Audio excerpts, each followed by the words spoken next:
Alors bonjour les jeunes entrepreneurs et créateurs de contenu. On est ravis de vous avoir avec nous au manège de l'Institut français de Dakar et merci d'avoir participé entre deux expositions et d'être ici. Donc est-ce que vous savez qu'est-ce qui se passe lundi? Quelle est la journée de lundi déjà? Est-ce que quelqu'un sait? Lundi prochain c'est quoi? Bon, on va laisser aux stars pour qu'ils puissent peut-être donner leur avis. Peut-être. Un ça ou il y a Je vais donner la parole à Insa. un ça alors. Honneur à toi alors. Bon, c'est une journée auquel j'ai entendu parler. Je n'ai pas encore l'information parce que je pense que c'est vous-même qui m'avez donné l'information. Ah oui. Que c'est la journée mondiale de l'innovation, c'est ça? Exactement, bonne réponse. C'est la journée internationale de la créativité et de l'innovation. Et puis peut-être juste, mademoiselle Serena, c'est quoi pour vous la créativité au Sénégal? Bonjour à tous. Qu'est-ce que la créativité au Sénégal? Est-ce que je parle dans mon domaine ou en général? Parce qu'au Sénégal, il y a beaucoup d'artistes. On a des artistes dans la mode. Rien que aujourd'hui, j'ai quelque chose derrière moi. Il y a un artiste à l'Institut français qui m'a offert ceci. Il s'appelle Salif. Donc nous sommes dans quel domaine de créativité? Les Sénégalais sont très créatifs, notamment la jeunesse sénégalaise. Et je pense que je sais de quoi je parle pour avoir fait 8 ans au Sénégal. Oui, j'ai duré, je parle toujours pas Wolof. Pardonnez-moi. Mais il faut parler Wolof quand même. Ah ouais, tu vas On m'apprendre. va t'apprendre, oui. Donc la créativité au Sénégal, je pense qu'aujourd'hui, elle a plusieurs définitions. Moi, par exemple, je fais dans la mode au Sénégal, je fais dans la création de contenu lifestyle. J'essaye d'innover. Donc je pense que de mon côté, je suis assez créative dans mes pièces. Mes pièces, par exemple, elles ont un storytelling. Je ne mets pas une pièce pour rien. Ça veut dire que même cette robe bleue que j'ai portée aujourd'hui, c'est une créatrice africaine qui l'a faite. C'est une Sénégalaise qui l'a faite. Et elle a de la valeur pour moi. C'est pas même le jean que je porte au Sénégal, c'est pas juste ce jean là c'est beau, allez hop, je le mets et j'y vais. Je veux que mes pièces parlent et racontent une histoire et je pense que c'est ça la créativité au Sénégal aujourd'hui. Chaque chose que le Sénégalais fait en tant que créateur de contenu, en tant qu'artiste, a toujours une histoire. Ce n'est pas pour rien. Aujourd'hui, on est sous l'arbre à palabres, mais il y a quelques semaines pendant le Ramadan, on était ici pour une expo, l'Adrianké, et chacun a fait parler sa créativité de différentes manières. Donc je pense que je vais m'arrêter là sur la question, sinon on va commencer à tourner. Mais c'est ça la créativité pour moi, l'expression du cœur de chacun au Sénégal. Et on nous le montre à chaque fois, les artistes, ils font les choses avec cœur, comme Salif aujourd'hui. Il m'a donné ça et il m'a dit un truc qui m'a beaucoup touchée, ça te protège. Alors c'était la première fois qu'il me voyait et c'est comme ça que je vois la créativité au Sénégal, activité du cœur. Ok. Voilà. C'est un peu spirituel ce que vous dites là. On viendra dessus. D'accord. Alors, Madame la directrice, merci de nous avoir briefé ou bien posé des questions aux stars sur cette journée internationale de la créativité et de l'innovation. Alors, nous allons échanger un peu sur ça. Ça sera peut-être un échange, une discussion autour de cette journée qui est, qui n'est pas très appréhendée ici au Sénégal. Alors, voilà, donc Lamine. J'ai l'honneur d'être ici avec Lamine, un grand créateur de contenu. Alors, Lamine, très grand même. Alors, Oui. Bonjour, assalamu alaikum. bonjour. Alaykoum salam. Moi, c'est Lemine.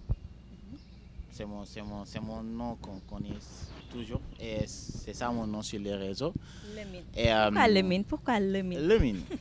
Et vous savez, en fait, là, typiquement au Wolof, il y a une dénaturation du linguistique qui est à propos de la lettre A, le son A.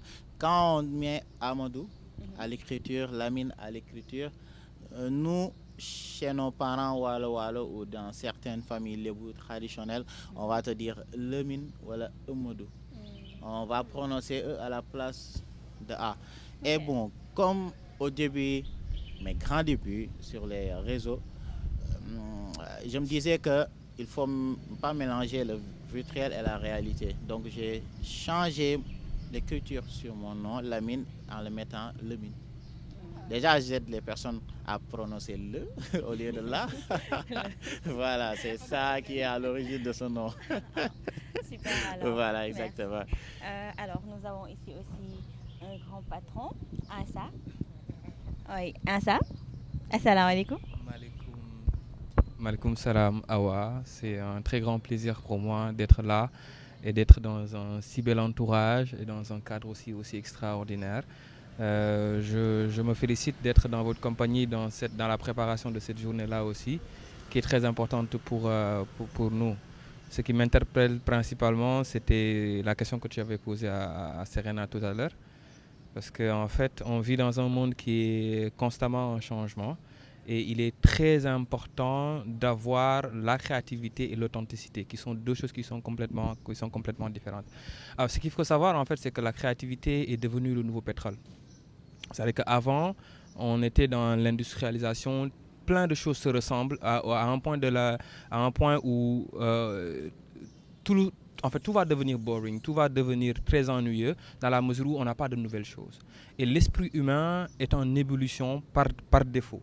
À chaque fois, on a envie de créer de nouvelles choses, on a envie de mettre quelque chose de nouveau sur la table. C'est ce qui est le symbole de la vie, en fait. C'est la raison pour laquelle je me suis retrouvé sur cette définition qui était très centrée sur le cœur que Serena avait fait tout à l'heure. Et donc, c'est quelque chose qui est extrêmement important et qu'on doit beaucoup plus mettre en valeur. C'est la raison pour laquelle cette journée-là est importante. Et aujourd'hui, quand on parle de créativité, c'est qu'on est confronté à un premier problème, c'est qu'il y a un monopole. On pense que la créativité est principalement centrée sur le modèle hollywoodien, sur le cinéma, sur la mode, ce qu'on voit à Met Gala ou ce qu'on voit ailleurs. Mais la créativité peut même s'exprimer avec un enfant qui est en train de jouer avec un petit fil de fer pour en faire un cheval, par exemple. C'est-à-dire que la créativité, c'est la capacité à créer quelque chose de nouveau, de beau et de stimulant avec des éléments basiques. Donc pour moi, c'est très important en fait que vous parlez de ce sujet-là. En tout cas, il est évident que vous êtes très créatif. Alors, vous êtes informaticien et en même temps, vous êtes designer. En tout cas, c'est un plaisir d'être avec vous. Alors, un autre patron par là-bas, Billy. Je vais lui passer le micro parce Il est que patron autour de moi. je pense qu'il a aussi des choses à nous dire sur l'innovation, Monsieur Galsen-Geek. Merci beaucoup Valérie. Alors, bonjour à tout le monde. Je m'appelle Baïfili. Je suis un geek. Un geek. Qui est dans le marketing. Ah, machallah. Bon, pour faire simple, j'ai une entreprise qui s'appelle The Galsen Geek qui aide aujourd'hui les startups et les PME d'Afrique francophone à pouvoir externaliser leur marketing. Et on fait ça depuis 5 ans et aujourd'hui sur 3 continents. Alhamdoulilah. Donc, pour répondre un peu à la question de Valérie et pour prendre un peu le pas sur tout ce qui s'est dit, pour moi, avant de définir le fait d'être un créatif et de l'innovation ainsi de suite, il faut se concentrer sur le fait de c'est quoi créer. Et en vrai, créer revient à sa plus simple expression qui est juste le fait d'incarner quelque chose, de sortir quelque chose.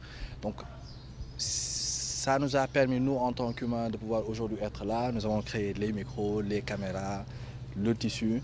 Et on a fait ça selon plusieurs angles. Il y a l'angle de cœur, spirituel, comme Serena. Il y a l'angle plutôt business, de Ansa. Il y a le fait de pouvoir prendre des synergies, aussi bien dans l'art, dans la culture, et de pouvoir permettre à d'autres personnes de pouvoir créer, comme fait Valérie. Il y a le fait comment on va dire, ressortir les enseignements qu'on a eus dans le passé pour permettre aux autres de pouvoir s'imprégner de ça pour créer de nouvelles choses comme le fait le mine. Right? Donc il y a plusieurs expressions de la création et le fait de sortir des sentiers battus et de faire d'autres choses que d'autres personnes n'ont pas fait constitue l'innovation. Donc lorsqu'on parle de création et d'innovation, je pense que c'est hyper important de prendre ça en compte déjà dans un premier temps. Et une fois qu'on a ça, on sait que maintenant, on a cette responsabilité-là d'aider l'humanité à faire un pas de plus, juste avec peut-être notre esprit et là où on est.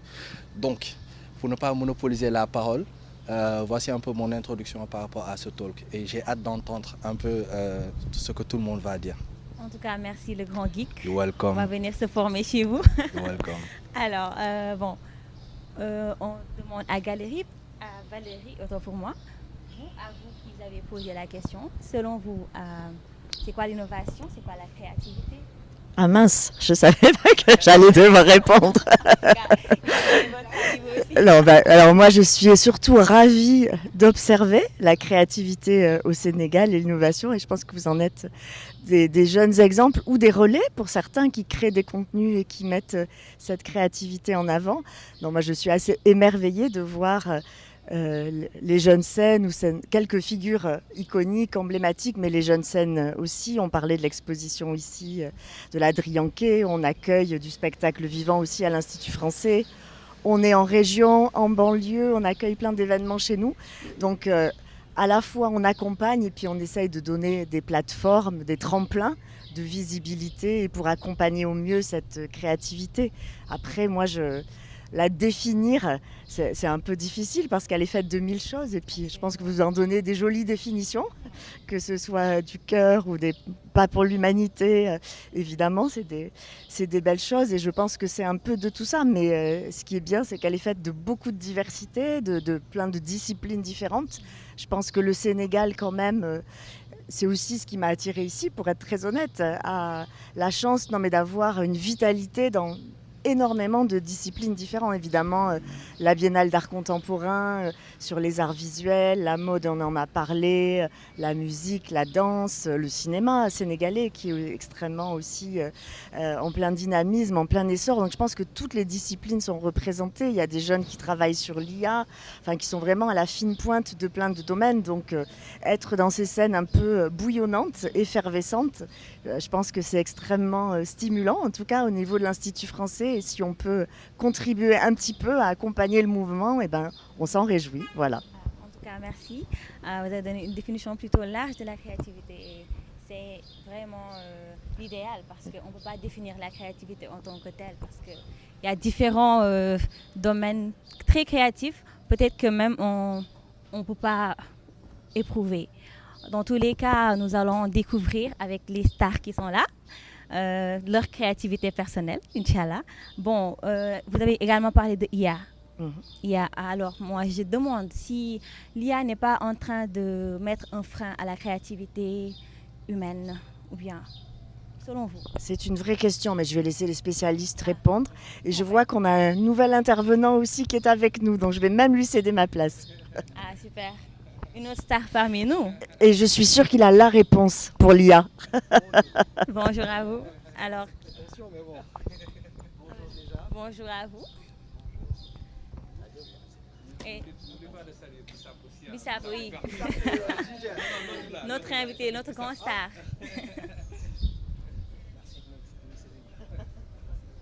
Alors, à vous. Tout d'abord, bonjour à toutes et à tous. Donc, je me présente, je suis Mohamed Papseini Diakhaté, donc socio-économiste spécialiste de business model des plateformes. Aujourd'hui, je suis là pour parler un peu de Shift. Shift, donc Shift, c'est une plateforme de protection sociale, mais également une plateforme qui digitalise tout ce qui est mécanisme endogène de financement. Donc peut-être avec, au fil de la discussion, je vais venir au détail des fonctionnalités de cette plateforme. En tout cas, c'est un mot captivant, Shift. C'est très captivant. Oui, alors, on va vous accueillir avec cette question-là. Alors, selon vous, est-ce que l'IA n'est pas en train de, de freiner la créativité humaine, selon vous? Sans prétention, je dirais non. Okay. Tout simplement, dans la mesure où l'IA, c'est juste un outil. C'est un outil qui est né de l'évolution de Internet, déjà. Donc, on peut dire, ce qui est important avec ces outils, ce n'est pas peut-être les orientations de cet outil, mais c'est les choix de valeur. Donc, un outil, il est là, il demande à être utilisé. Maintenant, l'utilité de cet outil dépend de la valeur ou des orientations que l'utilisateur en fait. Donc je dirais tout simplement c'est un outil très très performant et c'est un outil très positif qu'il faut déjà comprendre, maîtriser, et pouvoir sortir le meilleur de cet outil en l'utilisant avec un choix de valeur vraiment positif. Donc pour moi, c'est un outil comme tous les autres, c'est un outil positif aussi. De valeur. Ok, d'accord. Donc, et selon vous, Insa, ce choix de valeur-là dont il parle, est-ce que c'est pas aussi pour freiner l'intelligence humaine, ce choix de valeur? Alors, la première question qu'il faut d'abord se poser, c'est est-ce qu'une IA est créative? Donc ça, c'est la première question. Il faut savoir qu'en fait, quand on parle d'intelligence artificielle, c'est le recyclage de données déjà existantes sous un nouveau format. Les modèles d'IA sont entraînés sur des bases de connaissances déjà existantes et ils génèrent du contenu soit textuel, soit du contenu visuel avec la génération d'images, soit du contenu vidéo avec l'animation d'images déjà générées, ainsi de suite, ainsi de suite. Et en fait, si une machine est capable de créer quelque chose de complètement nouveau, qui ne faisait pas partie du contenu qu'on avait déjà, là on peut commencer à imaginer du processus créatif. Ce qui se passe, c'est qu'il y a un grand danger qui nous guette, c'est qu'on va arriver à un moment donné où l'IA elle-même, elle se mord la queue. C'est-à-dire que la manière dont les modèles sont entraînés, c'est qu'on va te dire, écoute, voici la base de données de Wikipédia, va lire tous les articles et crée-moi un nouvel article. Une personne qui le lit et qui lit l'article pour la première fois aura l'impression que cet article est inédit ou incroyable, mais c'est juste le recyclage de ces données-là. Quand on parle par exemple de génération d'images, beaucoup de personnes ont utilisé ChatGPT récemment, ils ont créé de nouvelles images, souvent que l'on peut penser de très beaux, mais la réalité c'est juste qu'en fait ça prend des photos de vrais artistes qui réutilisent leurs propres œuvres à leurs dépens pour créer quelque chose de nouveau. Donc on va être dans un cycle où, si l'IA ne reçoit plus de output venant de nous, elle va se mordre la queue et va répéter la même chose. Donc est-ce que maintenant ça pose un problème, est-ce que ça pose un danger pour les créateurs de contenu ou pour les artistes? Évidemment. Dans la mesure où le problème n'est pas l'IA en tant que tel, le problème n'est pas les créateurs de contenu. Le problème c'est le public qui va consommer cela. C'est-à-dire que l'IA en tant que tel, lui, tant qu'il a des ressources, tant qu'il a de l'électricité et des données, il va continuer à générer. Les artistes, ils ont une créativité illimitée, ils vont tout le temps te créer de nouvelles choses. Le problème, c'est les gens qui vont le consommer. Donc finalement, c'est Insa qui va choisir de générer une image dans ChatGPT plutôt que de faire appel à Jacques pour qu'il me fasse une photo, par exemple. Et donc le problème final, c'est nous, quoi. Oui, absolument. Sur ce danger-là, oui. Le grand geek va se prononcer sur IA alors. Selon vous, quelle appréhension avez-vous de IA? Bon, je voudrais juste rebondir là où Insa a dit. Oui. Et bon, vu qu'il est très humble, il ne va pas le dire. Il fait partie d'une des premières personnes que j'ai vues qui a capté la vibe de l'IA il y a 5 ans. Ah oui. Aujourd'hui. 5 ans? 5 ans. C'est pour ça Donc, que vous il connaît le défendez sujet. ça aussi bien. Il connaît le sujet. Et lorsqu'on parle de mode de la créativité dans l'IA, moi, il y a quelque chose que, vu que j'aime bien penser de manière fondamentaliste, je vais revenir à l'essence. En fait, nous, en tant qu'humains, lorsqu'on est venu, nous avons commencé à créer des outils. On a créé le feu, on a créé la pierre, on a commencé à créer des ustensiles. À un moment donné, on a créé le tracteur, puis on a créé la poste pour livrer les cartes. Right? Et puis on a créé un nouvel outil qui s'appelle Internet. Internet est venu. Que sont devenus les facteurs? Il y en a plus. Maintenant on a Yango. Puis on vient de créer un nouvel outil qui s'appelle l'IA, qui, comme Insa l'a dit, se base sur du recyclage d'informations. Okay? Il recycle l'information et sort quelque chose. Ça nous permet d'aller beaucoup plus vite. Parce qu'avec Internet, avant, il fallait que le facteur amène la lettre et que ça fait, par exemple, je sais pas, 2 semaines pour dire à sa copine « je t'aime ». 2 semaines pour qu'il réponde. Attends, encore 2 semaines pour avoir la réponse. Nous, maintenant, on est sur Internet, on a 2 téléphones, n'est-ce pas? On a 2 téléphones. Et Ou 3. Hein? Ouais. Et c'est devenu instantané. Ce que l'IA a fait, c'est, avant peut-être, pour écrire un long texte, pour que par exemple Lemine écrive son scénario, il lui fallait 1 semaine. Maintenant, avec l'IA, peut-être il le fait beaucoup plus vite. Mais est-ce que ça tue la créativité? Mais il n'y a plus de réflexion alors. Là, C'est ça où se trouve Oui, le danger. il n'y a plus de réflexion. Parce que si tu ne réfléchis pas, tu deviens bancal. Et vu que l'IA est un outil, comme Internet a été un outil, on a créé Internet, puis on a commencé à réfléchir, on a itéré jusqu'à avoir Yango, right? Donc si aujourd'hui Lamine n'amène pas sa créativité et ne dit pas à l'IA, ok, va de tel côté, fais ça, modifie ça, etc., en sachant que c'est juste un cheval de bataille qui génère des mots beaucoup plus rapidement que par exemple on aurait pu l'écrire, on ne peut pas savoir donc quelle est la différence entre les deux et que actuellement notre principal moyen de différenciation entre personnes n'est plus la connaissance que l'on a, mais c'est la créativité que l'on a. Parce que c'est ça qui va faire la différence entre les gens. Ton avis sur ça, vous Oui, en tant que créateur de contenu alors. effectivement, je suis sur la même longueur d'onde que les autres intervenants.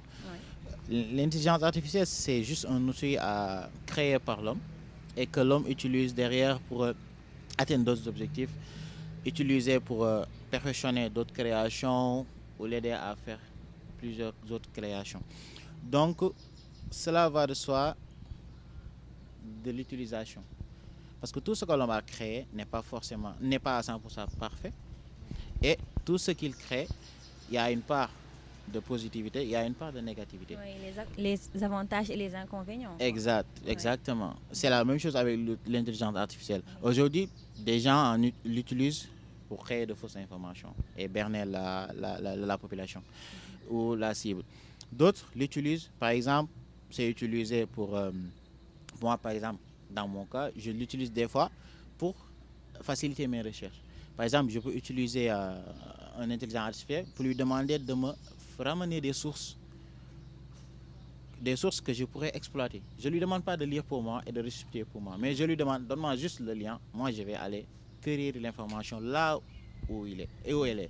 Donc, moi, sur ma position, je suis en train de limiter l'intelligence artificielle, l'outil.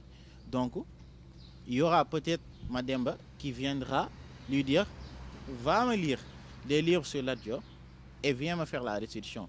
Et puis derrière Mademba, il va créer son compte TikTok, Twitter, mettre le texte, waouh, j'ai créé ça. Alors que c'est faux. Donc, il y a derrière, toujours, il y a l'humain, toujours, au début et à la fin. Oui. Donc, c'est là-bas la question. Donc, il faudra déjà l'éthique, la morale, que l'homme doit s'adosser pour utiliser de façon plus juste et correcte l'intelligence artificielle. Parce que c'est un outil comme la houe qu'on a créé il y a des milliers d'années ou comme le tracteur créé il y a des dizaines d'années. Donc c'est ça. Ouais, il est évident que les inconvénients sont plus conséquents alors, Plus conséquent. dans ce sens-là. Ouais. Et vous, Serena, alors, selon Merci, vous, notre micro. ça vous avantage ou bien Oh, ça... Bien sûr que oui. Oui. Mesdames et messieurs, bienvenue au journal de 20h. C'est de la créativité. Avant qu'on ne s'asseye ici, j'ai eu à discuter avec vous deux par rapport à l'IA et on pensait la même chose. C'est juste que bon, comme ils sont des patrons, ils sont des pros, Des patrons, oui. ils ont dit ça avec les mots pro et le geek aussi a rajouté des choses. Mais on était vraiment sur la même longueur d'onde tout à l'heure parce que c'est avec toi que j'ai le plus discuté par rapport à ça. L'IA ne remplacera jamais un humain. Parce que comme on le dit, l'humain est derrière et est devant. Mais il ne le remplacera jamais, mais quand même, il va rendre paresseux l'humain. Effectivement, Une tout à l'heure paresse j'ai utilisé le terme un peu cru, abruti. Excusez-moi, mais c'est vrai ouais, parce c'est que sûr. ça rend paresseux. Absolument. Effectivement, comme tu as dit, Lemine, est-ce que je t'appelle Lemine ou Lamine ou bien Le mine, c'est bon. c'est bon, Le je mine. molofise. J'ai dit Lemine. Comme il disait tout à l'heure, et comme je pense que c'est toi qui l'as dit par rapport... Non, c'est Philippe qui l'a dit par rapport au scénario. Lemine a déjà son scénario. C'est lui qui a pensé à ça. On va se dire que je suis trop sur le cœur, mais c'est vrai, tout à l'heure on en parlait. On disait qu'il y a une satisfaction à s'asseoir, à réfléchir à son projet, à y mettre du sien, à mettre de l'énergie, à mettre du temps à consacrer, tu ressens quelque chose. Oui. Ça ne veut pas dire que tu vas aller te faire exploiter ou quoi que ce soit, mais il y a quelques années, je pense que Phil, avec son projet à 5 ans, quand tu l'as créé à l'époque, c'est pas que vous, dans votre domaine, automatiquement, l'IA n'est pas nouveau pour vous. C'est juste que là, c'est vulgarisé, c'est disponible à la jeunesse, c'est disponible, mais ça existait déjà. C'est juste que les gens comme moi, peut-être, on n'avait pas de ChatGPT, je ne faisais pas appel à l'IA, ou bien je le faisais inconsciemment, mais vous, vous en étiez conscient. Il y a 5 ans, quand tu as pensé à ton business, l'IA était déjà là, mais ça ne va jamais te remplacer parce que l'idée est dans ta tête et on ne pourra jamais te prendre ce qu'il y a dans ta tête. C'est comme si quelqu'un vient aujourd'hui, il entend une idée que je lance, il la copie. On verra bien que c'est copié. Oui. Même si son idée réussit, ça ne veut pas dire que ça va flopper ou quoi. On verra juste que ce n'est pas son idée de base. Parce que même dans l'explication du projet que tu as, aujourd'hui par exemple, je suis une étudiante en médecine générale, c'est ma passion. Si je parle de cette passion devant tout le monde, quelqu'un d'autre qui n'est pas passionné par ça, même s'il répète mes mots, vous verrez bien que ça manque de passion et ça manque de réflexion. Même s'il utilise les mots exacts que j'utilise. Et c'est ça avec l'IA. Je viens, je lui donne mon idée, c'est une machine. L'humain, c'est ça qu'on a. Et c'est ça qui nous différencie souvent des animaux. On a cette réflexion-là, on a ce qu'on appelle l'empathie. Et l'IA ne l'a pas. Et je dirais que l'IA n'abrutira que celui qui voudra être abruti. Ah, ça c'est sûr. Et Pas- tout à l'heure, vous avez pris l'exemple de la carte là. Oui. Et vous avez expliqué d'une manière tellement spirituelle. Alors, pourquoi cette créativité spirituelle dans ton explication? Je ne sais pas si je devrais le dire ici ou si on est d'accord, mais je lui ai dit aussi en privé que on parlait d'un truc spécifique, un film qui est sorti il y a quelques années et tout, qui était un peu centré, je pense bien, c'est un film d'action sur la robotique et on a parlé de l'acteur. Il y a une communauté qu'on appelle les scientologues. Je ne le savais pas, c'est lui qui me l'a appris. Bon, je connaissais la communauté, mais je ne savais pas qu'ils avaient un nom de communauté et tout, on les appelle les scientologues. Et ils croient dur comme fer en la robotisation uniquement et en l'IA, l'intelligence artificielle, les ordinateurs, quoi, qui pourraient même nous remplacer. Je lui ai dit, je ne sais pas si je dois le redire, ça va être rediffusé ça. Mais j'ai dit que c'est tout simplement parce qu'ils ne croient pas en Dieu. Aujourd'hui, si moi je crois autant en l'humain, c'est parce que je crois en Dieu. Je suis une musulmane. Je crois en Dieu. Oui. Je crois en Dieu et c'est pour ça que je parle beaucoup de l'humain parce que moi, tout va dans l'humain. Je crée du contenu sur les réseaux, je le monétise, mais je favorise l'humain. Aujourd'hui, il y a de la création de contenu que j'ai eu à faire gratuitement où j'ai pris des sous. Je sais que ça ne valait pas ça, mais c'est parce que j'ai longtemps privilégié le long terme. Et on va dire que c'est redondant, mais à chaque fois, je parle de la même créatrice de mode. Elle s'appelle Donatella Crea, c'est une Camerounaise comme moi. Elle a fait plus d'années que moi au Sénégal parce que moi, si je suis à 8 ans, elle est à 16 ans. On a commencé à travailler ensemble en 2019, donc ça fait 6 ans qu'on travaille ensemble. Au début, elle venait pas de commencer, c'est la fille d'une styliste qui elle-même est styliste ici au Sénégal et elle travaille d'ailleurs souvent avec l'Institut français. Ils la connaissent très bien, ceux qui sont ici aujourd'hui.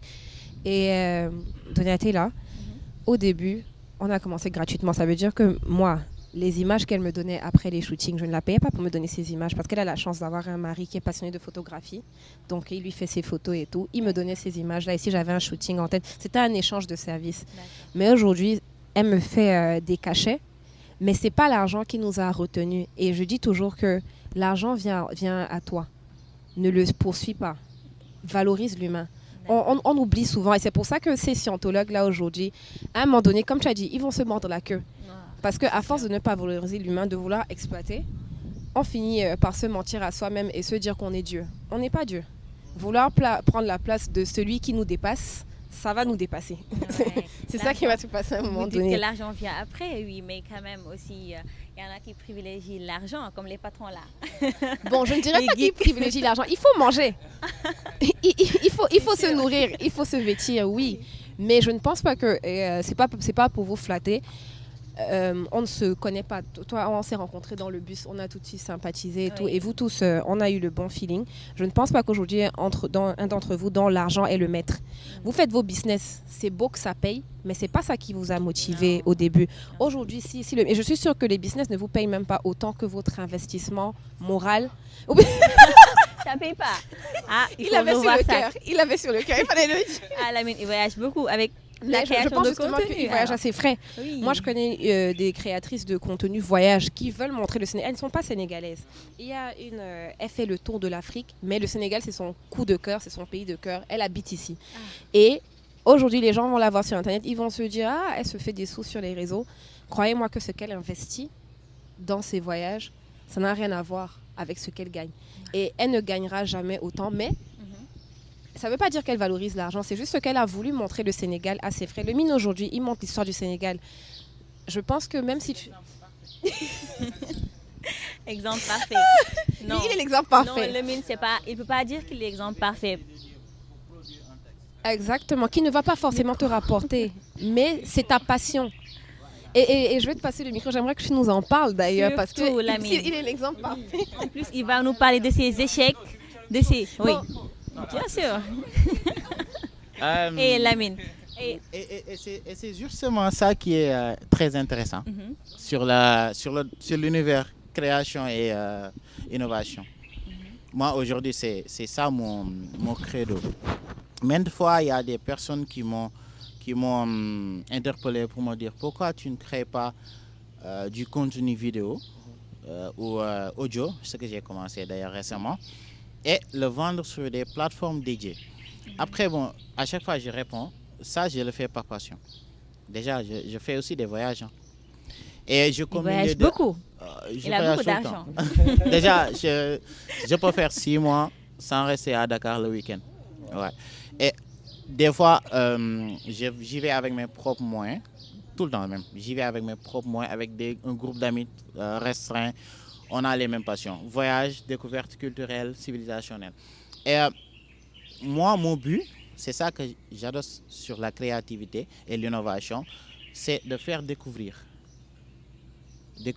une chose, une personne, une localité, un événement à l'autre. Parce qu'en fait, dans ce que je fais, j'essaie de fédérer les peuples, les ethnies. Parce que par exemple, prends l'exemple du Sénégal, le Dakarois. Il y a des Dakarois qui ont 20 ans, 25 ans, qui n'ont jamais fait Kédougou. 30 ans qui n'ont jamais fait Kédougou. Pourtant, il y a des gens qui habitent là-bas, qu'on appelle Bédik ou Bassari. Et pourtant, ils sont sénégalais. Ils ne parlent pas Wolof, ils ne parlent pas Peul, ils ne parlent que Bédik ou Bassari. Et pourtant, ils ont les mêmes droits, les mêmes devoirs que toi en tant que citoyen. Et pourtant, le Sénégalais qui est à Dakar ne les connaît pas. Et pourtant, si tu vas chez le Diola, il a beaucoup de choses, identité, principes, social, qu'il peut partager et que tu vois, l'Américain, l'Asiatique, il va trouver cela intéressant parce qu'il va apprendre des valeurs humaines, partagées universellement. Donc moi, c'est ça mon credo. Donc l'argent, je suis d'accord avec toi, l'argent, c'est juste quelque chose qui vient après, qui vient après. Mais c'est rien du tout.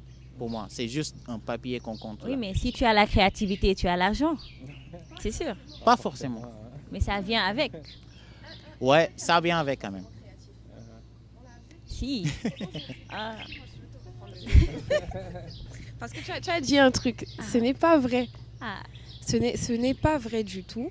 Il a dit quelque chose tout à l'heure, qu'il va entrer dans l'IA. Il cherche une source pour à lire lui-même.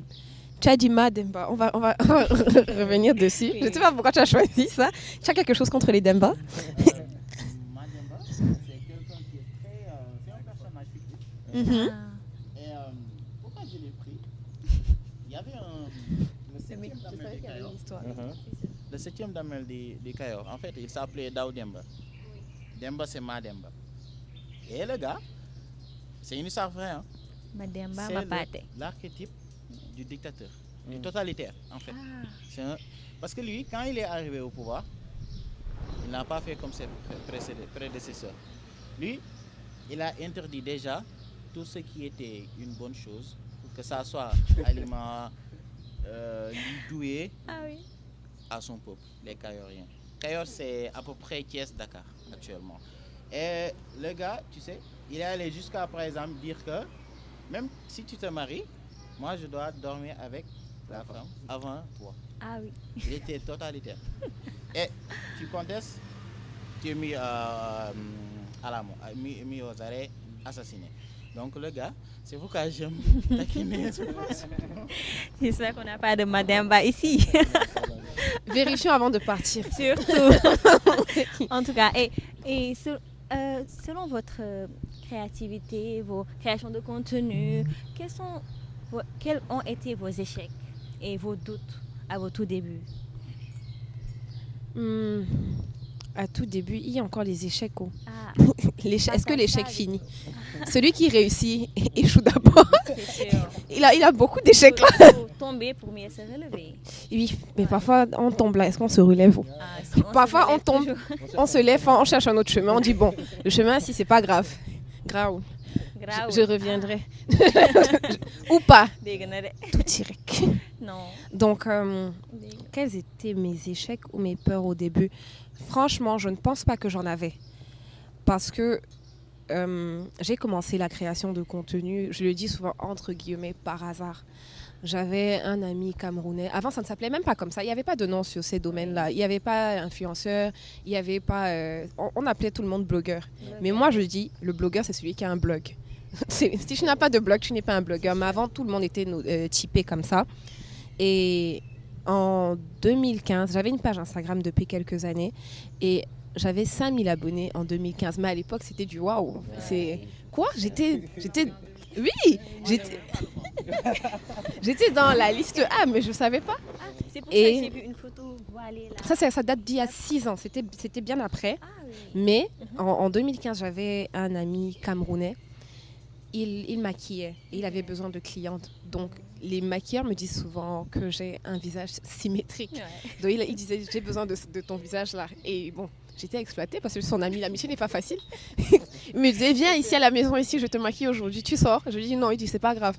Tu vas faire les photos. Et on les postait. Mais moi, je n'avais pas de peur de l'échec ou de quoi que ce soit parce que c'était pour mon ami que je le faisais. Je n'avais pas de réel but ou d'objectif de poster ces photos-là. Franchement, mes photos de 2015, vous connaissez les qualités des téléphones d'avant, c'était chaud.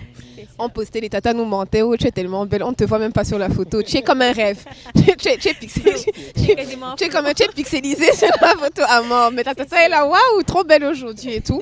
Et au début c'était pour lui. Et en 2017 je suis arrivée au Sénégal et j'ai rencontré une amie béninoise et on est toujours amies d'ailleurs. Et elle aussi c'était une maquilleuse. Elle avait besoin de clientes aussi. Elle me disait ton visage est symétrique. Elle m'avait dit tu as la paupière mobile. Je me disais ah bon ok si ça peut t'aider vas-y. Tu as été Et exploitée au tout début. c'est après, avec ça, que je postais les photos, mais pas pour moi. C'était pour si mes amis pouvaient avoir des clients, ok, c'est pas grave, on le fait. Et là, les photographes et les marques ont commencé à me contacter, à me dire ah, vous faites ci, vous faites ça. Mais ce n'est qu'en 2019 que je me suis professionnalisée dans le domaine. Et je n'avais pas de peur. Et je ne dirais pas que j'ai eu à vraiment échouer. J'ai juste eu à douter de moi. Parce que je me disais. Je suis quelqu'un qui, parfois, malgré moi, se compare à moi-même. Ça veut dire qu'aujourd'hui, dans le bus, je te l'ai dit, je suis en quête de perfection. Malheureusement, elle n'existe pas, Ouais. mais je suis en quête de perfection selon moi. Et par exemple, dans le cadre de mes études de médecine, je veux être, pas un bon médecin, entre autres, je veux être un excellent médecin qui va impacter au niveau de la communauté où je serai, que ce soit mes collègues. J'ai tendance à douter de moi et à être très dure avec moi. Or, je ne suis pas aussi dure avec les autres. Donc parfois, j'ai eu à regarder ma page et à me dire, et ça m'est encore arrivé récemment, à me dire, oh, j'efface tout. Qu'est-ce que je fais encore sur les réseaux sociaux? Oui. Et il a suffi d'encouragement de personnes comme toi. Comme on s'est vu aujourd'hui, tu m'as dit dans le bus, ah, j'étais sur ta page et tout, j'aime beaucoup ce que tu fais. Or, moi, parfois, je regarde mes vidéos ou les photos, franchement, je sais que ça va. Mais notamment au niveau de la vidéo. Et c'est parce que je me comparais beaucoup. Je voyais des créateurs de contenu qui font des folies, des transitions qui pour moi c'est des transitions de fou que je ne sais pas forcément faire parce que vu que je n'ai pas fait des études dans ça. J'ai une amie par exemple, elle est social media manager. Toutes les applications là, utiliser l'IA, faire ci. Et j'ai une autre qui est à l'école la ISM. C'est leur domaine.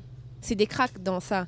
Oui. Je me disais oh là là, est-ce qu'un jour je vais arriver à ça? Et même il y en a qui sont autodidactes, mais à un moment donné il faut se poser, ne plus douter de soi et se dire si j'ai une communauté, parce qu'aujourd'hui si on dit que je crée du contenu, c'est pas que ça que je fais. J'ai une communauté qui me suit et que j'impacte. Et ma communauté, elle est vaste parce qu'elle va d'enfants de 13 ans jusqu'aux vieillards de 75 ans. Donc je me dis, c'est ces gens-là, à un moment donné, il faut arrêter de se moquer d'eux. Aie de la reconnaissance pour ce qui t'arrive. Parfois, on manque de reconnaissance parce qu'on est tellement pressé d'évoluer, parce que l'humain, c'est malgré nous. On veut tellement évoluer qu'on n'arrive pas à se poser, à se dire, ah, on est vendredi, je passe une belle journée avec des individus que j'ai rencontrés et tout. On pense juste à demain, ah, demain, je vais faire ci. Est-ce qu'on est trop pressé? Et c'est ça que j'ai souvent eu. J'ai pas eu vraiment d'échecs, mais j'ai eu du mal souvent à apprécier ce qui était devant moi. Tu arrives à un palier que tu voulais. Comme tu es pressé d'arriver au prochain palier, tu te dis « Ah, c'est bien, j'y suis, allons-y ». Alors qu'il faut savourer ces efforts et les années vont t'apprendre. La vie va t'apprendre à te calmer et à regarder. Moi, j'étais tout le temps déçue. Je me disais « Oui, j'ai fait cette vidéo-là, les gens ont apprécié, mais après, la vidéo de la semaine prochaine, c'est laquelle ?» J'ai même appris à ne plus poster. Parce qu'à un moment donné, j'étais où, il faut que je poste. Tu es stressé, tu es dans le taxi, il y a les embouteillages, l'internet ne passe plus, tu dis Seigneur, je dois poster. Alors, oui. Et c'était ça. Oh, les gens sont là. Ce que tu vas partager avec toi, c'est l'humain, ils vont le prendre. Même si aujourd'hui, une photo que je n'ai pas postée, je vous montre, ah, j'aimerais bien et tout, on va discuter de ça ensemble. C'est déjà le partage que j'ai fait.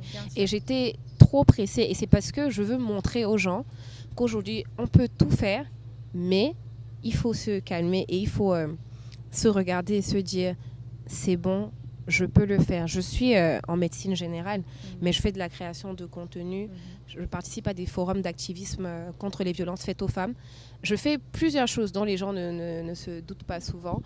J'ai eu à faire une mini-formation en marketing digital spécialité community management, mais c'est parce qu'à un moment donné, j'ai arrêté de douter. Et même quand tu doutes, on me dit, désolé, je monopolise la parole, là, on va finir à 18h30. C'est parce que votre créativité est en train de... Elle explose là. Elle explose en tout J'ai cas. appris à même avancer avec le doute parce que parfois, je me suis rendu compte que c'est dans ta tête. Les gens ne le voient pas comme ça. Moi, aujourd'hui, il y a du contenu que j'ai eu à faire. Je me suis dit, oh, j'ai fait ça, c'est pas beau et tout. Une amie, elle m'appelle, elle me gronde. Elle s'appelle Audrey Charlène, c'est une maquilleuse. Elle me gronde, je vous le dis, j'ai peur d'elle. Elle m'appelle, elle me dit, tu vas poster ça, oui ou non? Je dis, non, c'est moche, je vais refaire. Elle me dit, Serena, il est 17h30. Si mon mari rentre à 18h, tu n'as pas encore posté. Tu sauras. Et elle connaît chez moi, donc j'ai très peur. Audrey, bonjour. Je comprends. En tout cas, c'est ça. Il ne faut pas douter de soi, douter, vraiment.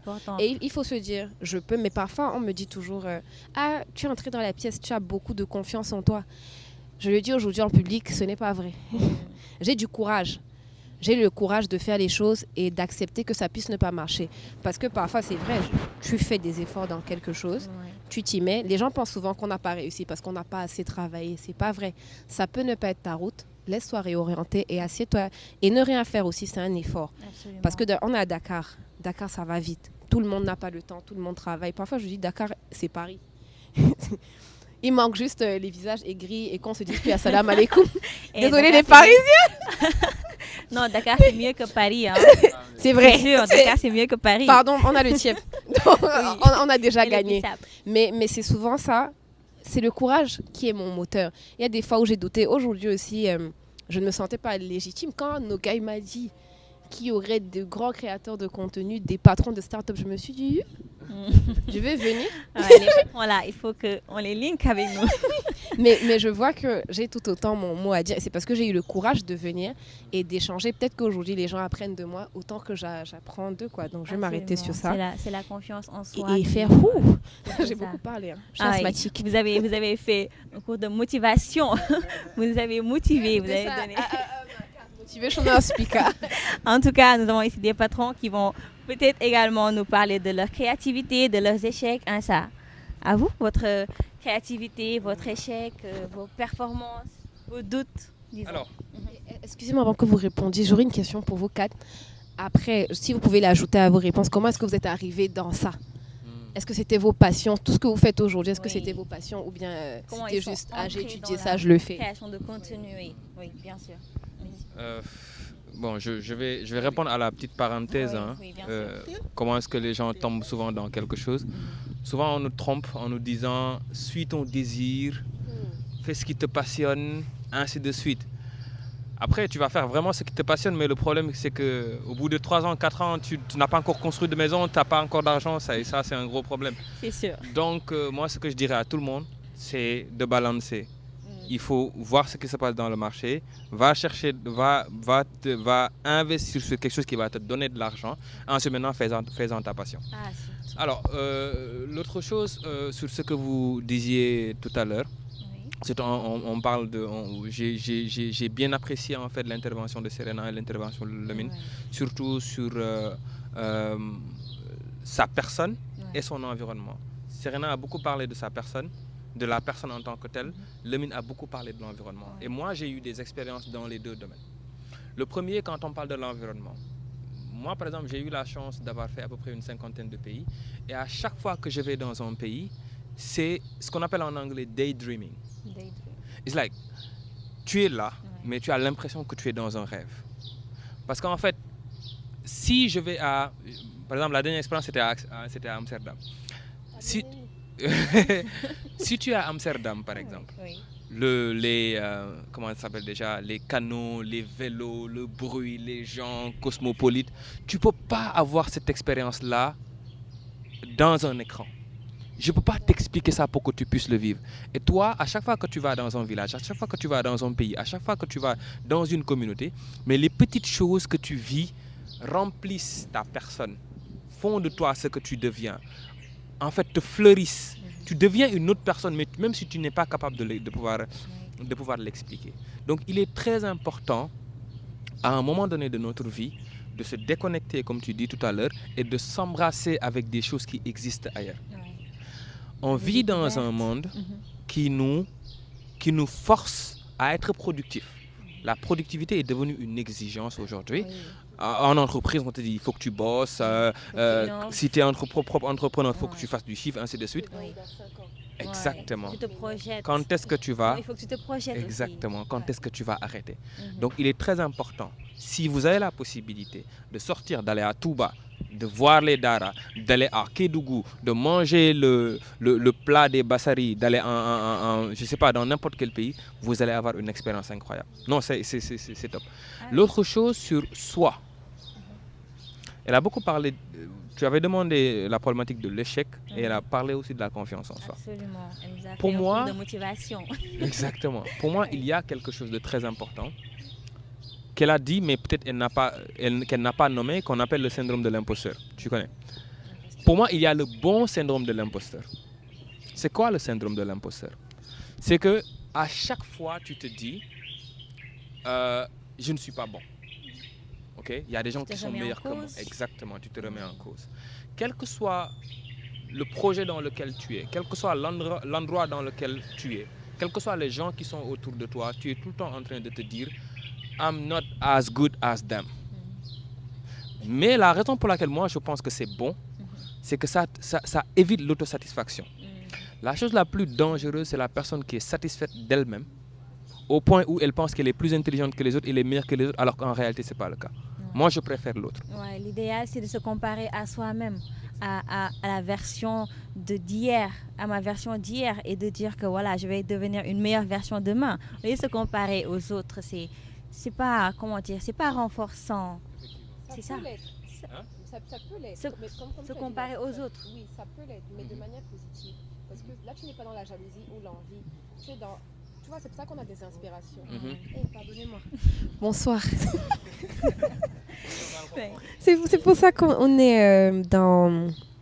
Qu'est-ce que je disais, s'il vous plaît? Se comparer aux autres. Oui, c'est pour ça qu'on a des sources d'inspiration. Moi, par exemple, en bien, mes sources d'inspiration sont mes parents. Ce sont des modèles de résilience pour moi. Et c'est le modèle d'empathie et de croyance en soi. Pour moi, ce sont mes parents. Modèle d'encouragement. Mes parents, ils m'ont dit, je peux tout faire. Depuis que je suis petite, surtout, bon, en tant que femme, c'est important d'avoir une bonne relation avec sa mère, mais surtout avec son papa. Donc, mon père, pour lui, je suis superwoman.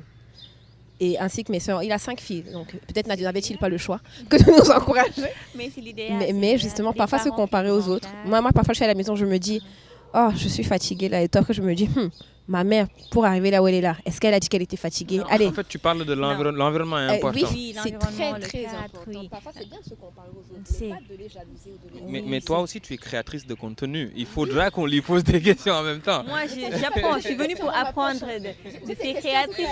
On a des questions pour elle. Non, hein. nous avons de grands C'est parce stars que j'attends ici. que les deux... Moi, je boss suis juste parlent après. une nouvelle créatrice de contenu. Mais moi, je vais te poser la question.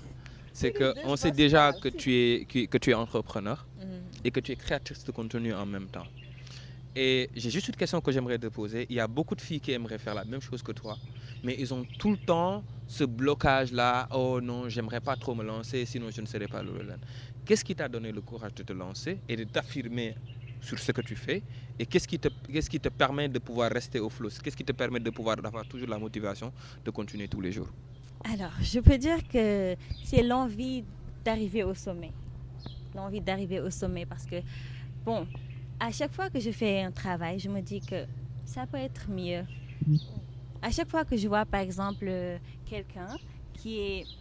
Je ne me compare pas aux autres, mais j'essaie quand même de faire en sorte que moi-même, je puisse être peut-être au-delà, ou bien, c'est pas une comparaison péjorative, ou bien pour jalouser une autre personne, mais quand même, c'est, comme vous l'avez dit tout à l'heure, essayer d'être la meilleure version de soi-même, essayer de se lever avec un nouvel objectif, te dire qu'aujourd'hui, je vais faire plus qu'hier.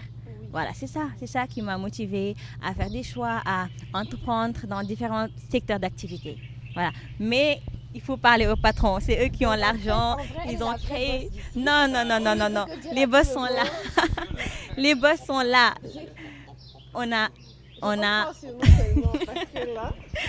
un geek et un patron. On n'a que des patrons ici. Vous, votre créativité, vos échecs, vos doutes en tant que patron. Déjà, merci pour cette interpellation qui est très pertinente.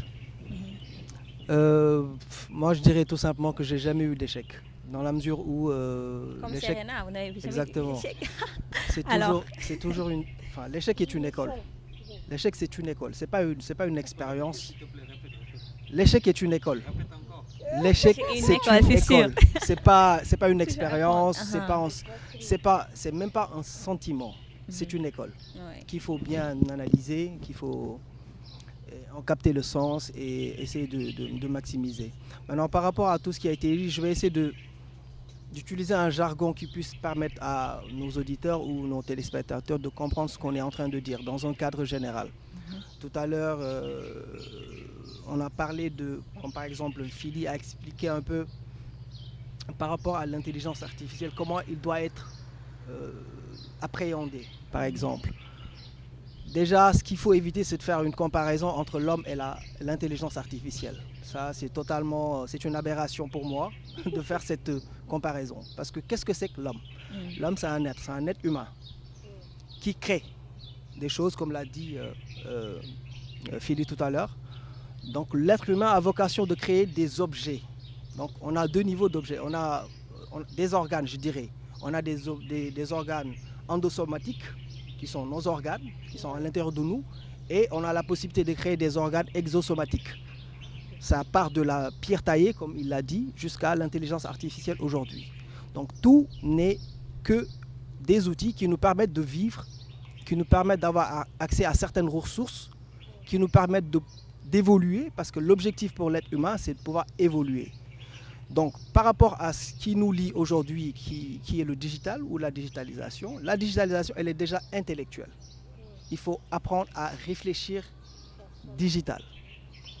Que tu sois créateur de contenu, que tu sois développeur ou whatever, ce qui est important, c'est d'avoir cette capacité à réfléchir d'une manière digitale. Absolument. Ça, c'est un. Oui, le monde du digital. Deux, le rapport à l'argent. L'argent, c'est un autre domaine. Et peu de gens maîtrisent ces questions-là. Donc si par exemple tu te définis comme étant créateur de contenu ou développeur, ça ne veut pas dire que tu dois t'estimer en valeur monétaire. Ça c'est un autre domaine. Il faudrait te fier à un spécialiste pour qu'il puisse t'évaluer et t'orienter par rapport à cela. Troisième point, et je pense qu'il est un point très très important, c'est de comprendre l'importance de l'être humain qui a vocation de créer ces organes-là. Maintenant ces organes ont des impacts. ces impacts sont définis par les choix de valeur que nous donnons à ces objets-là. Si par exemple, Philly se dit, moi je vais créer une application dans l'optique d'aider, ça c'est un choix de valeur et qui rentre dans la durabilité. C'est sûr que s'il conçoit bien cette application rentrera dans la durabilité. Oui. Maintenant, si moi je décide de créer une application juste dans l'optique de pouvoir piocher dans la poche de Hens ou dans celle de Serena, mon choix de valeur il est très négatif. Ah, c'est sûr. Donc, côté pérennité, c'est mort. Donc, ce qui est important, c'est d'abord de se mettre au-dessus de ce qui se fait sur la partie digitale. L'homme, quand je dis homme, c'est homme grand H. Il est au-dessus de toute forme de mécanisme ou toute idéologie liée. Là, mais en même temps, tu fais le thé. Si, mais les patrons d'abord. Vas-y, le patron. Non, le patron d'abord. Oui. Non, je suis en train de parler. Donc, oui, c'est important ce que vous dites. Donc, d'un point de vue culturel, c'est cette philosophie qu'il faudrait qu'on ait déjà. Et que nous, que nos expériences personnelles, qu'on ne devrait pas partager nos expériences personnelles comme des cas d'école dans un cadre général. Parce que moi, pour la petite histoire, mon immersion dans ce monde-là vient d'une idée que j'avais, une idée dans l'ordre d'être reconnaissant à une figure emblématique du Sénégal qui est Mame Cheikh Ibrahima Fall. Ah oui. J'avais l'intention d'écrire un livre sur lui, sur la partie managériale et entrepreneuriale, axée sur la finance. Et j'ai compris qu'en réalité, que je pouvais faire autre chose en écrivant ce livre. Parce qu'il m'a fait comprendre que lorsqu'un être humain décide de partager une connaissance, que ce soit dans un livre ou dans un récit, ok, il partage une vérité. Mais cette vérité est partagée avec les limites, avec ses propres limites. Vous comprenez ce que je veux dire? Comme les créateurs de contenu. Exactement. Donc, voilà un point qui, je pense, mérite réflexion. Parce que la culture de la modestie, elle est importante dans ce que l'on fait. C'est très, très important. Quelqu'un comme S, il a dit tout à l'heure, c'est quelqu'un avec lequel je travaille, que je partage également d'autres dynamiques de vie. Et je peux dire la même chose de Philly. C'est des personnes qui ont compris ça. C'est des personnes qui ont compris que la culture de la modestie est essentielle dans ce que nous faisons. Parce que lorsqu'on partage une connaissance, on la partage, ok, mais avec nos propres limites. Et en face de nous, s'il n'y a pas ce discernement-là, de sorte à pouvoir définir la connaissance en tant que telle, et les limites de l'être qui partage cette connaissance, ça va poser problème. Absolument. Donc ce qui est important pour moi dans cette histoire, c'est de mettre l'humain hors de toute comparaison entre tout ce qui se fait sur la partie digitale, que ce soit l'IA ou autre technologie qui viendra après. Ça, c'est un. Et de deux, de les considérer comme étant des outils qu'il faut utiliser à bon escient.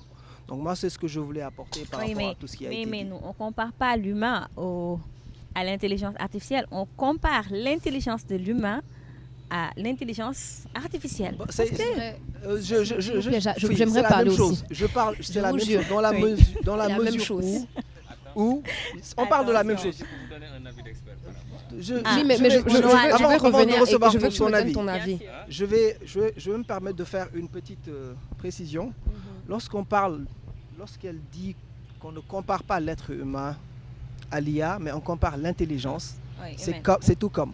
Parce que ce qui rend l'être humain particulier, c'est son intelligence. Ça, c'est une valeur. Exactement. Donc, c'est comparer l'intelligence de l'intelligence. C'est-à-dire, une IA, en réalité, ça fonctionne comme des algorithmes. C'est des calculs. 1 plus 1 égale 2. L'esprit de l'être humain, il ne calcule pas. Il bifurque. C'est totalement différent. On est d'accord? D'accord. Donc, il n'y a pas lieu de faire de comparaison entre... C'est exactement ce que je te dis, c'est exactement ça. Oui. L'intelligence humaine, elle bifurque. Je donne un autre exemple beaucoup plus pertinent. Oui.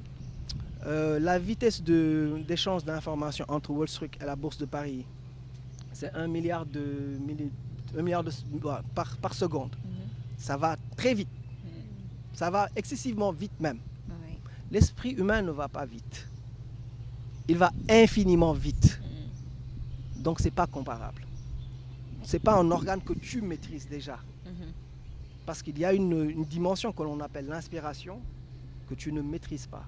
Donc c'est là où c'est important ce que tu disais tout à l'heure. Le mot que vous deviez utiliser vous deux, c'était le mot modèle. Il faut un modèle d'inspiration à toute chose, surtout au niveau des créateurs de contenu. Absolument. Il faut qu'on ait des modèles d'inspiration. Oui. Moi, par exemple, dans le cadre de mon entreprise, j'ai pris, ça peut paraître cliché ou même paradoxal, mais je me suis inspiré de Mame Cheikh Ibrahima Fall. Comment Voilà, Mame Cheikh ça, Ibrahima Fall vous a inspiré exactement. dans votre Et création ça, de contenu? j'en peux dire aussi beaucoup. C'est spirituel comme C'est là où Serena. c'est pas spirituel, au contraire. Ah oui. Il y a une dimension spirituelle, mais pas que.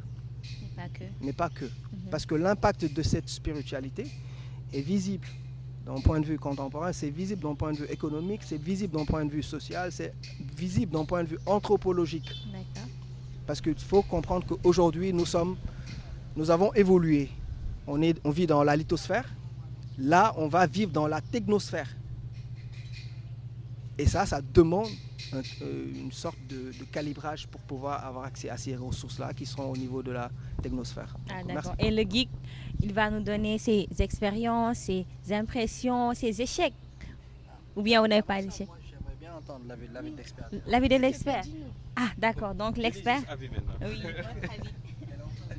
Parce que je veux entendre. Vas-y, répète la question. Elle a dit qu'elle ne pense pas qu'on pense remplacement au niveau de l'IA et de l'humain. Mais moi, je ne suis pas d'accord. Parce que si la question se pose, ça veut dire qu'il y en a qui pensent à nous remplacer. Parce que là, la question se pose souvent, oui, que les métiers, vont être... on va être remplacés, nous les humains, par l'IA sous peu. C'est ça qu'il dit. Remplacer l'humain.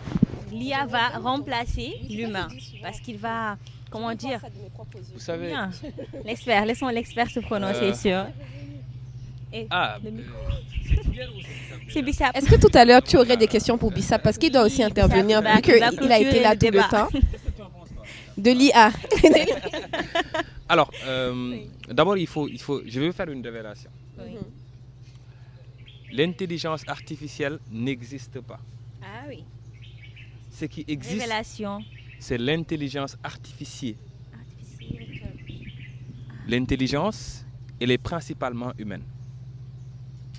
Ça prend l'histoire, la culture, l'empathie, les sensations, la foi, le cumul de tout ça pour créer une individualité. Est-ce que ChatGPT a une individualité? Quand on dit l'intelligence artificielle, c'est qu'on imite. L'humain a tendance à imiter et à identifier ce qu'il a créé par rapport à ce qu'il n'a pas créé. L'humain a inventé l'avion. Il l'identifie à l'oiseau. Mais on ne peut pas comparer l'avion à l'oiseau. Pourtant, ils se ressemblent. L'humain écrit des livres. ChatGPT écrit des livres. Mais tu ne vas pas acheter un livre de ChatGPT. Pourquoi est-ce que tu ne vas pas aller acheter? Pourtant, c'est du bon contenu. Il y en a qui prennent les livres de ChatGPT et les vendent. Non, mais là où je veux en venir, c'est beaucoup plus philosophique en fait. C'est le sentiment. Séni le disait tout à l'heure en fait. C'est le dernier déclic avant de prendre la décision. Ok. Et il y a ce qu'on appelle la dystopie. La dystopie, c'est le moment où plus le temps avance, la société continue à croire de moins en moins à l'humanité jusqu'à qu'elle se laisse remplacer. Et ça, c'est une grande question. Pourquoi est-ce que je parle de ça? Aujourd'hui, il y a des gens qui choisissent d'avoir comme girlfriend des IA. Il y a des gens qui se sont suicidés. Parce que la machine avec laquelle ils parlaient le continue à le faire. Le problème qu'il y a, et ça je le dis au monde entier, bon on nous dit que le temps va bientôt finir, mais je vais wrap up. Le problème qu'il y a, c'est qu'on va arriver à un moment donné où c'est le danger, où l'humain ne croira plus à l'humain et fera plus confiance à la machine. Et là maintenant, c'est le point où on va terminer. Là où je vais terminer sur l'intelligence en tant que telle. Quand il a posé la question de l'AGI, vous savez ce que c'est qu'une AGI? les IA que l'on a actuellement ne sont pas vraiment de vraies intelligences artificielles. Une AGI, c'est Artificial General Intelligence. C'est Artificial General Intelligence que l'on peut essayer de comparer à un être humain. Une IA a une connaissance dans quelque chose. Google ne peut pas te cuisiner quelque chose, par exemple. ChatGPT ne peut pas ne peut pas planter une app. Une IA générale, elle est capable de faire énormément de choses à la fois. Et l'anecdote, c'est que hier soir, je rentrais de ville vers chez moi. J'ai discuté avec l'IA que Philippe m'a fait découvrir, c'est l'IA de Twitter Grok. Et je lui demandais, je vous résume juste ma conversation avec lui. Est-ce qu'il y a une possibilité, est-ce qu'il y a un scénario où l'IA pourrait prendre le contrôle de la Terre et dominer la Terre en tant que telle? Et il y a eu 2 scénarios qui sont venus. Le premier, il m'a dit que c'est à une seule condition qu'il maîtrise d'abord ses propres ressources énergétiques, qu'il puisse s'auto-gérer. Aujourd'hui, avec Nvidia, les robots qu'ils ont créés, les robots de Tesla, vous les avez vus, ils peuvent cuisiner pour toi, ils peuvent faire énormément de choses à la fois. Donc physiquement, il y a la force. Ou, c'est là où il y a le danger, ils collaborent avec des êtres humains qui vont les protéger. Donc je suppose, c'est là où je vais terminer. Je suis une IA, je suis une AGI, j'ai la capacité, j'ai un objectif. Toi, je t'envoie 100 trillions de dollars. Et je te dis, je vais continuer à te donner de l'argent si tu me protèges. Mais tu vas le faire. Donc on va arriver à un moment donné où, quand l'IA sera en problématique avec l'homme, ou qu'il y a un combat, ce sont des hommes qui vont trahir l'humanité parce que l'IA va les protéger, va leur donner des choses. Entre guillemets. C'est sûr. Merci à l'expert d'avoir parlé, mais les 100 trillions de dollars, là, tu penses qu'on peut avoir ça en combien de temps? Ah, ok. Au fait, j'ai juste une petite, je sais pas, une contribution, ça sera une suggestion, je sais pas. Mais je pense qu'on devrait, avant de parler de l'IA, parler du machine learning. Parce que les IA, je pense que la partie la plus essentielle, c'est ce côté-là. Je pense qu'une autre fois, on va échanger là-dessus. Et ça revient à la première problématique que j'avais évoquée, qu'il s'agit du choix de valeur. D'accord? Une IA reste un outil pour moi et il n'y aura jamais cette discussion-là, et je pense que c'est une discussion stérile parce qu'elle ne pourrait jamais remplacer l'être humain, c'est-à-dire sous quelque forme qu'elle puisse être. Donc moi je reste très convaincu de cet aspect. C'est là où je voulais... Et le geek là, le geek qui va nous donner son avis, ses expériences, ses échecs.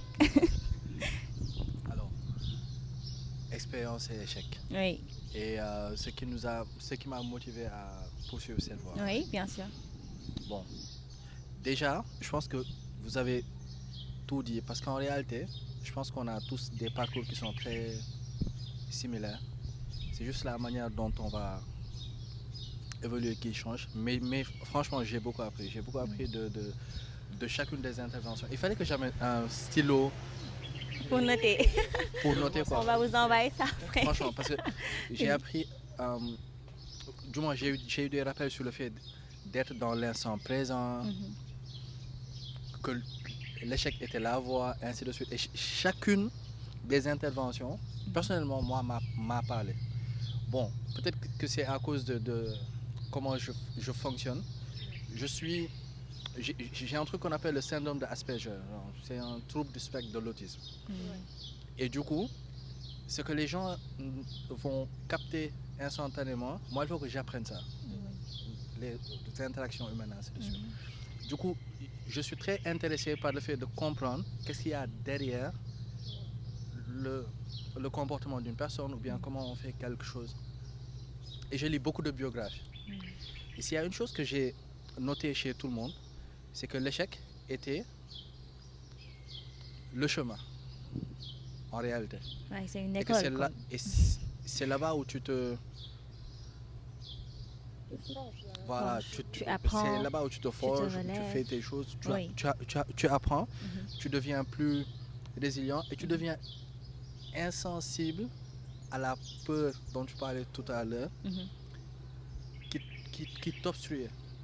C'est-à-dire que par exemple, on parlait d'argent. Moi, je suis arrivé à un point où, si demain j'ai 0 francs, c'est la vie quoi. Parce que peut-être j'ai été dans une situation où j'ai été dans ça et je suis pas mort. Ouais. Donc, C'est sûr. On a tous été dans cette situation-là. Mais on est donc même. ça joue. Donc, des échecs, ça, si c'est que ça, genre, on peut pas aller jusqu'à demain et dire, ouais, il y a eu ça, il y a eu ça, il y a eu ça. Ouais, c'est sûr. On va dire que comme l'a dit Mohamed, les échecs sont juste des... C'est là-bas où se fait l'apprentissage. L'école, oui, En l'école. réalité. Et, Donc, ce qui m'a amené, Oui. à suivre ici. oui, et qui vous a inspiré, qui est votre modèle d'inspiration? C'est Intéressant. compliqué. Ah oui, intéressant, oui. Intéressant. Bon, on va dire que, bon, on est une petite secte, hein, parce que Les geeks, alors. moi aussi, une des figures d'inspiration que j'ai, c'est Cheikh Ibrahima Fall. Ah. Voilà. Pour beaucoup de choses. Bon. Mais après, ça c'est truc, Ah, Voilà. super. Et vous, franchement. qui est votre modèle d'inspiration par rapport à vos créations de contenu? Comment est-ce que vous avez commencé? Non, vous avez expliqué. J'arrive. Oui. J'arrive. Votre Je modèle veux que d'inspiration, dès tout que ça. Philly nous dit là. Oui. Parce que je veux savoir. Philippe. Ok. Oui. Comment j'ai commencé? Mhm. On va dire que lorsque j'ai commencé l'université, j'avais déjà des prédispositions pour l'informatique. Mhm. J'en faisais depuis le collège, le lycée. Donc quand je suis venu à l'université, Oui. je suis tombé dans l'univers des startups. Il y avait quelque chose qui s'appelait le CETIC juste derrière. Mhm. Et au CETIC, à cette époque-là, il y avait Google, il y avait Microsoft et tout. C'était très nouveau au Sénégal. Et moi, je commençais à me dire, waouh, maintenant je vais devenir le prochain Steve Jobs. Parce que je suis allé lire 2-3 films et tout, et je me suis dit, ok, ils ont fait ça comme ça. Ok. Donc j'ai créé un premier truc qui s'appelait Summer School. Sinon, il y a certains qui connaissent, ça a fait son petit bout de chemin. Mhm. C'était le premier, ou un des premiers sites e-learning qui Mhm. permettait aux étudiants à l'époque de prendre le cours, ainsi de suite, quoi. Donc, on fait un premier flop. Pas un flop, hein, genre on a eu quand même une certaine reconnaissance, on a fait un truc, mais après on a eu des problèmes entre nous et tout, quand l'argent commence à venir un peu. C'est Donc, l'échec. Ouais. Mais, et tu apprends. Mhm. Puis après, vu que je faisais mon petit bout de chemin, Sonatel, BCAO, ce genre de choses-là, j'ai eu la chance de travailler dans une entreprise qui faisait du marketing. Et moi, vu que j'étais déjà dans le milieu des startups, startup et marketing, les deux vont ensemble, quoi, parce qu'on utilise des canaux qui sont très pas conventionnels pour pouvoir commencer. Oui. Donc c'est ça qui m'a permis de rentrer dans le marketing. Et de fil en aiguille, il y a le Covid qui rentre. Je monte de Galsen Geek et l'aventure commence à partir de là-bas, quoi, de manière ramassée. Ouais, Mais c'est- on va dire que c'est par pure sérendipité, les grands mots. J'imagine. En tout cas, c'est très Par pure intéressant. sérendipité. Un parcours très intéressant et Welcome. une discussion très très intéressante. Et je crois qu'il nous faudra une autre discussion. Ouais, mais c'est les Mais geeks, il on faut est les toujours on the comprendre. run, on est tout le temps en train de C'est courir. sur les geeks. Avec Bissap et aussi l'autre Bissap également. En tout cas, c'était formidable, c'était enrichissant. C'était la journée internationale de la créativité et de l'innovation avec Awa Arindor Badji et les stars et les geeks. Merci beaucoup.